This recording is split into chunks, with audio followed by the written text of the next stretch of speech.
But the idea that the moral life is important to the intellectual life was the idea that guided me throughout that. And it began when I started reading biographies of the people that I studied when I was an undergraduate in college, like Jean-Paul Sartre. I read a biography of him.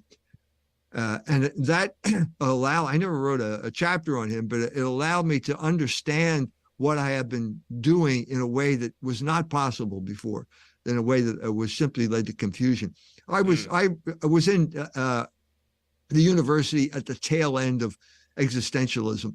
So everybody was reading people like Jean-Paul Sartre and Albert Camus. It was kind of like a 50s phenomenon in France, but when I was in the university in the 60s in Philadelphia, and people still studied them, but you did it in a kind of ahistorical fashion because philosophy was not history. Mm-hmm. I think it's an artificial distinction, and I think that I was taught to began my career as a literary critic under the new criticism, which said you just have to focus on the work.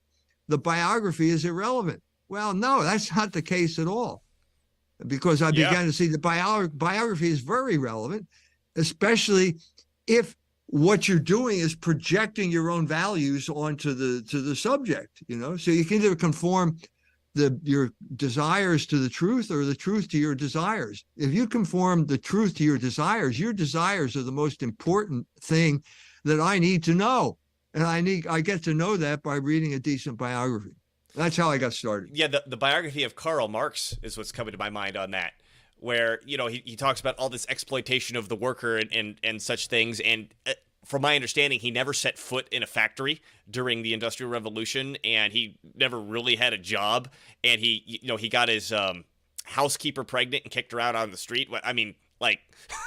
I think it's even more obvious with Engels. Yeah. Engels had this fascination. His father owned a factory, and he had this fascination with working girls who were working in the factory, and was a great sexual exploiter of those girls. Irish girl that he met in England, and wrote this manifesto about women's liberation based on his own disordered lust and exploit. He was literally so if women are liberated, I get laid more is basically that's his. Right. He was one of the first guys who understood the way that worked. So it really helped to understand somebody like Engels. It helps to understand just about anybody. It's important. It's important because the good, the true, and the beautiful are all transcendentals, and they're all related.